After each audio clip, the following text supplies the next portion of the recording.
stran sem ujela, kaj ne rečem, mati ideje, ta izraz mi je všeč, Maja Primožič je z mano.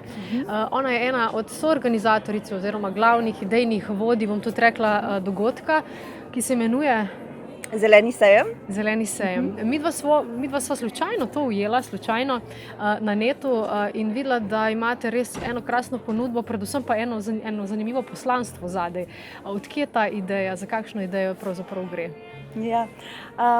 Ideja o zelenem sejmu se je v bistvu rodila tukaj, v Gnezdu, kjer sem nedolgo nazaj organizirala zeleni piknik, ker sem ustanoviteljica Zelenega planeta, to je v bistvu središča za promocijo etičnih, naravnih, ekoloških izdelkov.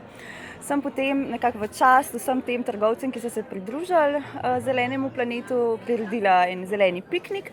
In med vsemi nami se je potem nekako tako ob eni tortici veganski rodila ta ideja, da dajmo pa mi to v bistvu vse te super izdelke, ki so že na spletu, na Zelenem planetu, dajmo predstaviti Ljubljančanom oziroma tudi obiskovalcem iz drugih krajev in postaviti tukaj stojnice in da se en dan super zabavajo v družbi takih luštnih, naravnih, prijaznih izdelkov, se pravi izdelkov, ki v bistvu ne škodujejo oziroma imajo čim manjši vpliv na okolje, na živali, pa v končni fazi tudi tisto, kar nam je najpomembnejše, na zdravje nas samih. In vidim, da ponudnikov je veliko, ljudje so se odzvali. Koliko časa že traja? Je bil že večkrat ta sejem? Ne, prvič. A to je prvi sejem? Prvič, ja. Krasno. Tako da imamo 41 jih je. Ja, v Sloveniji bi lahko rekli, da smo ozaveščeni Slovenci oziroma da se počasi premikamo in res začenjamo paziti. Prebujamo se. Lepo, da ste del tega in da nam ponudite to možnost. Konec koncev to je ta glavna stvar. No? Tako da upam, vidim, da imate tudi predavanja danes na to temo, mogoče še na kratko o tem, kaj lahko slišimo. Dopoldne so bila zelo zanimiva predavanja o naravni gradnji, se pravi, kako naš bivalni prostor vpliva na naše zdravje, na naše počutje, v bistvu tudi na končni fazi na našo storilnost. Zdajle poteka zelo zanimivo predavanje Nare Petrovič o ekoloških vaseh, se pravi nekako promocija tega združevanja ljudi podobno mislečih v vasi in kako lahko izkoriščamo naravne vire.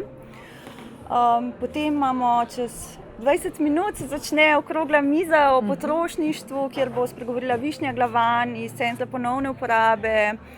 Potem bom govorila tudi Jana Miklavčič, se pravi, kako lahko potem sami doma zmanjšamo število odpadkov, kako lahko v pisarni to naredimo, v šolah, v vrtcih.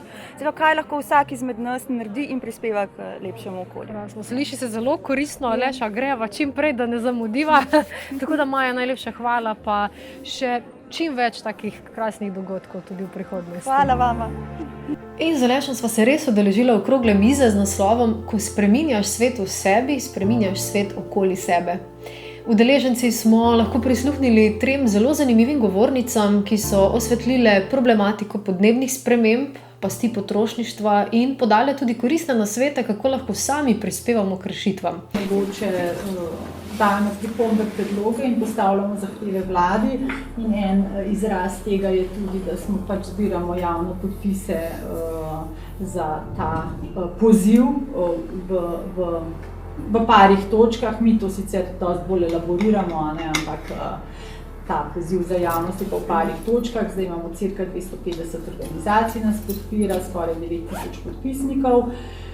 Ni spet ne vem koliko, ampak je pa nekaj in zdaj, ko bojo te dokumenti nekje na višku, bomo to tudi predali vladi. Danes smo poslušali vaše predavanje, ki je bilo izredno informativno, človek se kar zamisli malo o zadevah.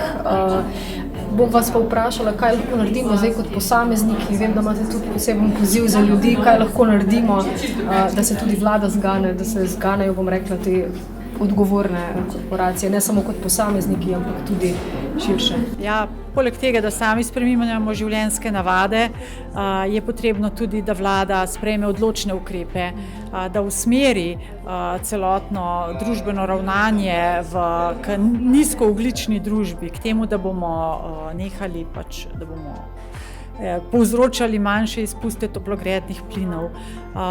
Zdaj je čas, naslednje desetletje je odločilno in vlada Slovenije bo ravno v tem času pripravila ključne programe, načrte in zakon in pričakujemo res odločne ukrepe in podprite nas na kampanji, večina pričakuje ukrepe, s podpisom daste lahko svojo podporo. Malo dejanja za velike spremembe, ne? Hvala. Višnja Gavran, vodja odnosov z javnostjo na Centru ponovne uporabe, se je med drugim dotaknila teme potrošništva in njegovih pasti. Pravijo, da potrošniška družba je nekaj, da počnemo stvari, ki jih ne maramo, da lahko kupujemo tiste, ki jih ne potrebujemo. Torej, mi smo prišli danes do tega, da kupujemo. In ob tem se ne zavedamo, koliko smeti s tem proizvedemo. Svojo izkušnjo in prve korake na poti do manj odpadkov pa je z nami delila Jana Miklavčič, ki preko Facebook skupine Jaz na poti do manj odpadkov deli video vsebine pozitivnih rešitev, ki jih vnašamo v naš dom, prav tako pa deli pozitivne informacije na temo Zero oziroma Less Waste. Sem se lotila te poti počasi, še vedno smo na tej poti. Spremembe prihajajo počasi, malo potestiramo in tako. In vem, da ljudje okrog mene, ki sem šla na to pot, so bili bolj tako, ne. Sam ne bi o tem govoriti, ker se toliko bojijo teh sprememb, da je to res neverjetno. In se mi zdi, da sem v zadnjem času res strla tudi najtrše orehe in da delujemo z zgledom. En fant, če dam samo primer, en fant mi je na enem predavanju rekel, da on ne bi nič spremenil, ampak on bi pa pisal pismo korporacijam, da kaj oni vse narobe delajo. Ne gre, kot sta že moji predhodnici povedali, treba je začeti pri sebi, ne.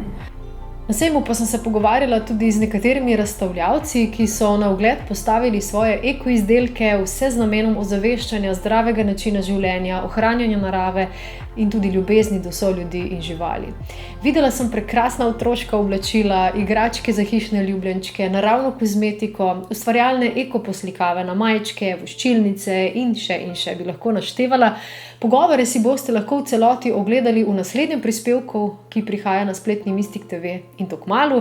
Mogoče dobite tudi kakšno idejo za decembrsko obdarovanje.